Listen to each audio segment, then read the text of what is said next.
decided planet Earth's a rocket wagon train upon a journey. And what if aliens don't fight an actress named Curdy? We're not a bunch of geeks who live in basements, sleep on futon's, but who wouldn't stream our podcast if we're calling it Space Croutons.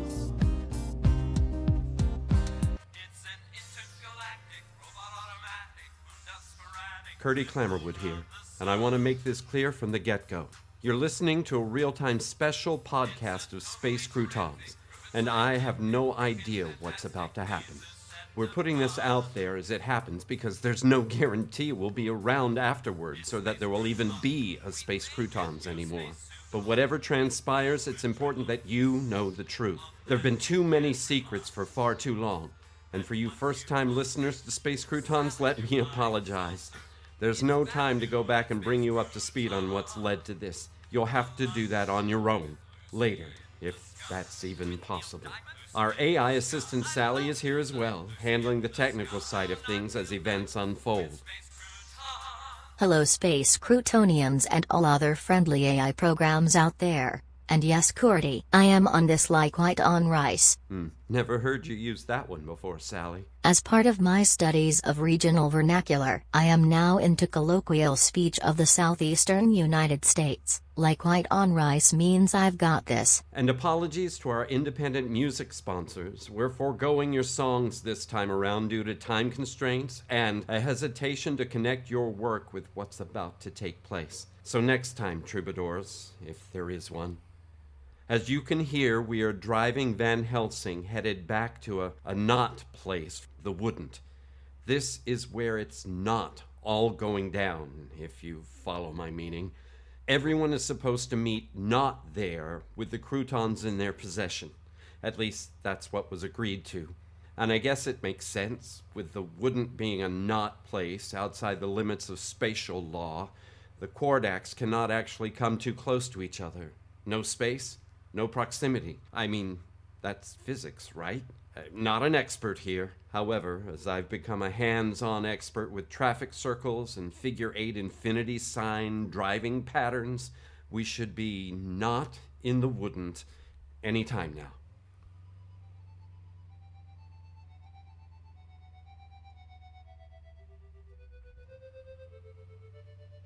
And not here we are. I recognize the same stand of trees stretching up to melt into the dark sky. It's the same clearing, about 90 feet across, this time with a dozen oversized wooden rocking chairs, each placed in front of a massive timber marking the circumference of the clearing. There's no sign of anyone else yet. Sally, Bluetooth to my cell and let's check out our surroundings. Okay, we're stepping out of the van into the quiet, and I'm scanning clockwise around the clearing, just inside the tree line. There's a hollow darkness behind the trees, while a pale white light illuminates the center of the openness. Curdy, over yonder, that is, across the clearing, my sensors indicate an increased vibration in the energy field. Brittany! Aiden, over here! If you're Curdy 1, hey there. If you're Curdy 2, bite me. Okay. Welcome to our first arrivals. We will be joining you shortly. Please make yourselves comfortable. Well, ain't that just fine and dandy? Sally, study later, okay? You need to pay attention. With the gemstone and a small titanium box in my jacket pocket, I sit in the rocker nearest the van at the 6 o'clock position, directly across from Brittany in the rabbit's foot, which I'm guessing is in her shoulder bag at 12, and Aiden and the banana hanger clearly gripped in his hand at 11 o'clock. Ah, Joe and the other Mr. Clammerwood. I see you brought the clock, and I assume the moon ring. Join the others in the circle. We're just about ready. Brittany? Hello, Joe. You do. You look like Nikki. I mean, you are, right? In a way, yeah. I've got a lot of questions. I'll try to answer them. I guess it'll take some time to get to know each other again. On game if you are. Take seats. You can mix and mingle later. For our listeners' sake, Joe has settled in the chair at 4 o'clock, and Curdy 2.0 is to his right at 3. So, they are within spitting distance of each other. Wipe that smile off your face, clamor worm. Please, and after everything I've done for you. You mean done to me? Huh. Tomato, tomato.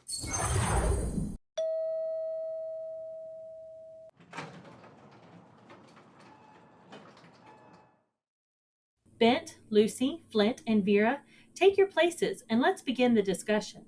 So, the others are spreading out from the 10 o'clock position back to 7, with Bent, after placing Vera at 8, settled right next to me with the Rubik's Cube cocked and ready. Dandy stands at 1 o'clock. Wait a minute, Dandy. We're not all assembled. The medallion? Where is it? Well, Brittany, the candidate is, shall we say, a bit shy. With the election approaching, she would prefer to remain out of the spotlight, but she is in attendance on my cell. We agreed we would all meet in one place. Technically, Aiden, we agreed to meet all in one not place. Shut your flytrap weed brain before I walk the dog over there to take care of business. I can take care of my own business just fine, Joseph. Sorry, did you forget that too? I suppose you think that's funny. Oh, well, it tickled my roots. Score 1 for the non-humans. Woohoo! My word, who let the dogs out?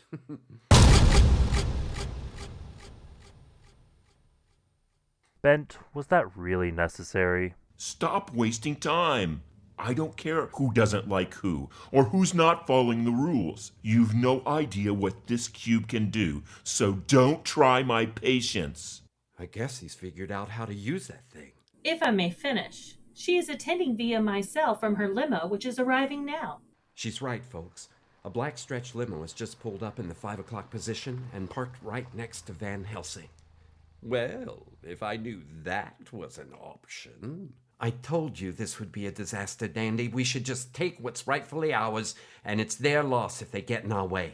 Try it, Flint, and see who loses.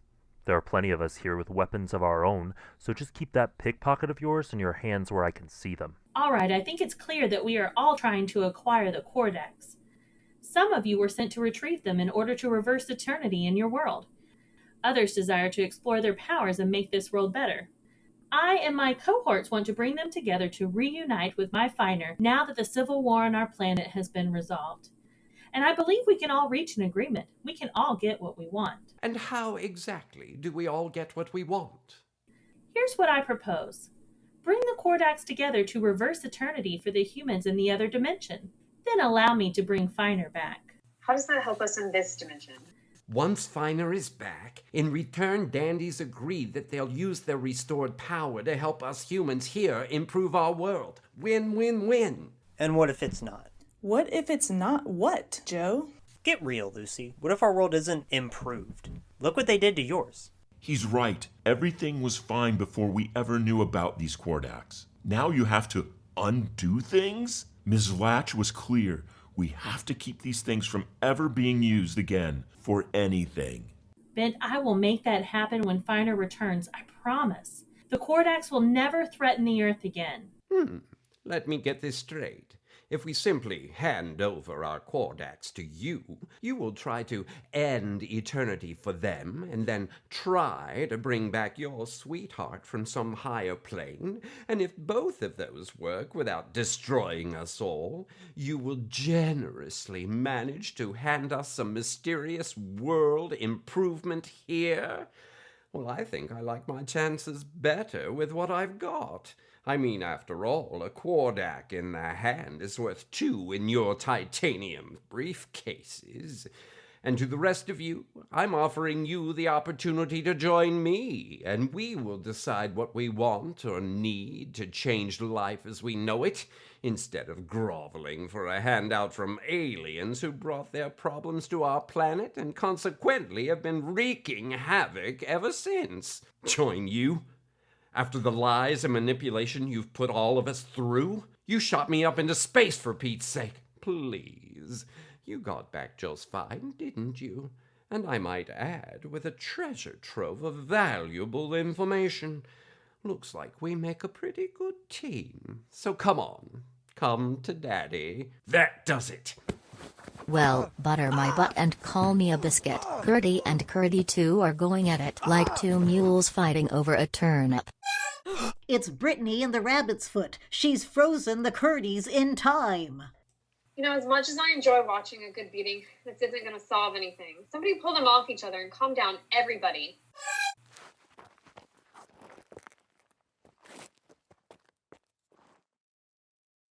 Now, Dandy is offering us a way to make everything okay again, and I think we should take it. Yeah, I second that motion.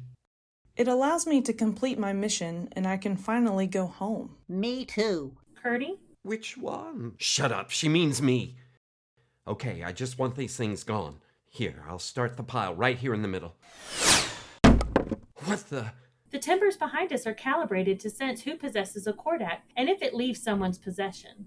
When that happens, the timber retrieves it. So, you are planning to steal them from us? Don't get excited. If you approach the timber, it recognizes you and you can easily possess the quardac again. I won't steal anything from anyone. Look, as a token of trust, I've already placed the card reader and the obelisk, but I can get them back at any time. So who else is with us? Aiden? Get everyone else on board or no dice. I keep mine. Joe? I'm telling you, bringing the quardacs together is a bad idea. Joe, please. For me, your sister. Yeah? Why would I trust you? Nikki is my sister and she used me. I'm so tired of being used. Hello? Okay, Joe, it's the candidate. She's asking you to come to the limo. She wants to talk. You trust her, right? Yeah. I'm coming with you. No, you stay here. If you really care about me, if you really want to be my sister, then just wait here.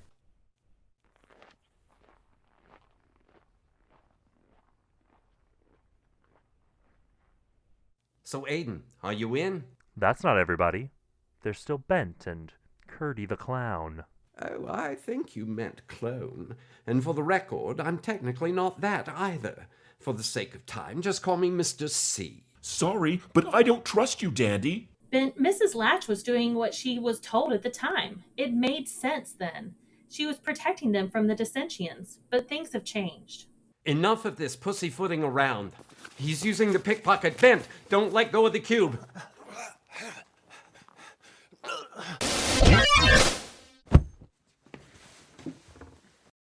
Bent is dead.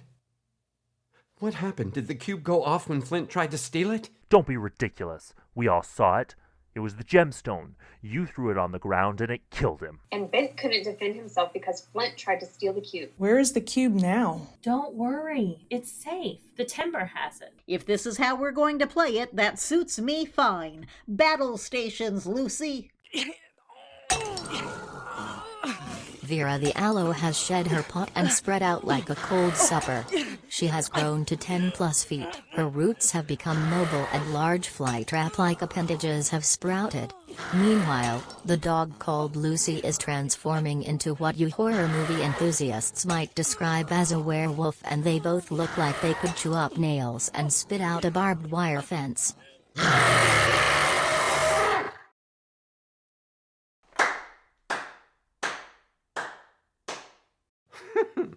You all seem to have missed the elephant in the room.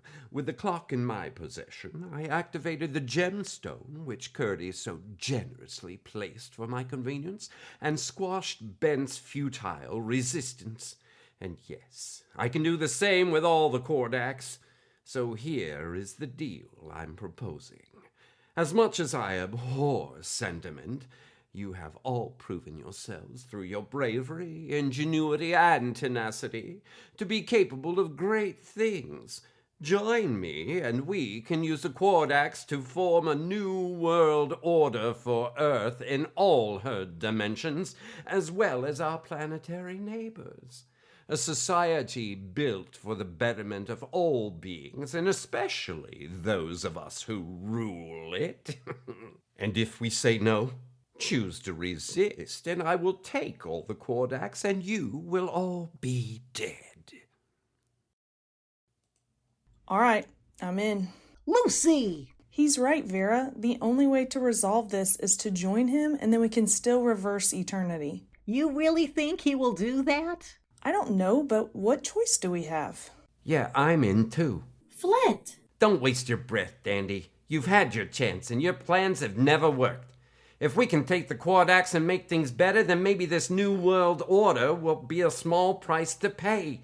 I'm sorry you don't get finer back, but frankly, that's your problem, not mine. Well, you can take my banana hanger when you pry it from my cold, dead hand. Really? Well, it made you think for a moment, and that's all I need. Where did he go? I didn't go anywhere. Oh yeah, and this is for you. He's using the cloaking power. Look out, the rocking chair. Silly man, you forgot I can levitate. Missed me? That's a good idea. Stay, Lucy, stay. Flint, I'm stuck. Steal the rabbit's foot and get me down. Not if I can help it. Get off me, you weed. Don't forget me, Flint. I guess what you can't see can hurt you. Why, Mr. C, stop hitting yourself. Allow me to return the favor. There you are, Aiden. You must have dropped your precious banana hanger. Ha! And there goes your pocket. Let me take a swing, Aiden. I'll rip you from stem to stem. The quarter! Curdy, my sensors are picking up a set of intense vibrations. Dandy, what's happening? The quarter, it's not going to the timber. It's spinning in the air. Growing. The limo is gone.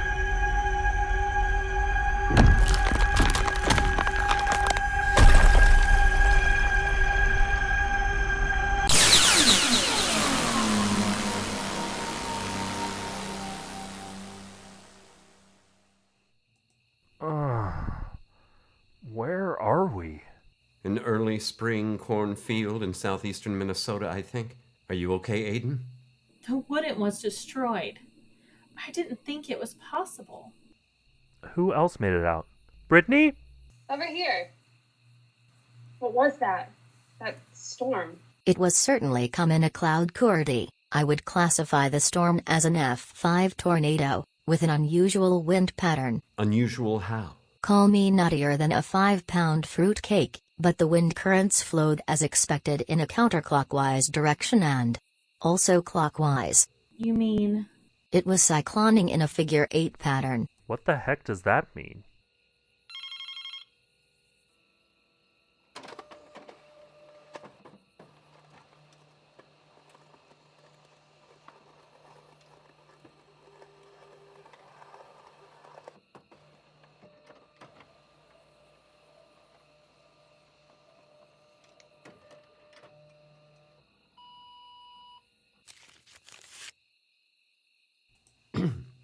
To Dandy, Brittany, Aiden, and Curdy. We'll tell you what the heck it means. The tornado was of our making. We've been waiting for you to handle the situation regarding the quardacs for some time now, and we finally found it necessary to take action. Why? All the lies and subterfuge of which you are all guilty. The growing threats to each other's personal safety and the safety of entire civilizations. Not to mention the continual bickering amongst the humans across dimensions, the quellings and a resurgence of the dissident rebellion. But most importantly, we've come to realize that when we traded the quardacs to the humans, receiving your faxing technology in return was a bad deal. It's weakened our civilization, turning us into faxing addicts and increasing unproductive time trying to fax to busy signals and affecting our quality of life in a most negative way. Therefore, we have returned your fax machine, separated your group from those who wished you harm, and have taken back the quardacs, nullifying the original agreement. We are actually negotiating with another civilization to trade them for their latest technology, something they call Instapot. We realize that some of you had high hopes for achieving something important with the quardacs, but ultimately the situations you found yourselves in were of your own making and have now become the reality that you must live with. Best regards, the civilization formerly known as the Dickensians, we now call ourselves the Grobenites Motorcycle Gang, not to be confused with your Josh Groban's fan club. I mean, he's okay, and yes, we'll raise you up. Oh, and Motorcycle Gang is for street cred. That's it. It can't be. Finer. The Grobenites Motorcycle Gang has all the quardacs. We're gonna have to accept it.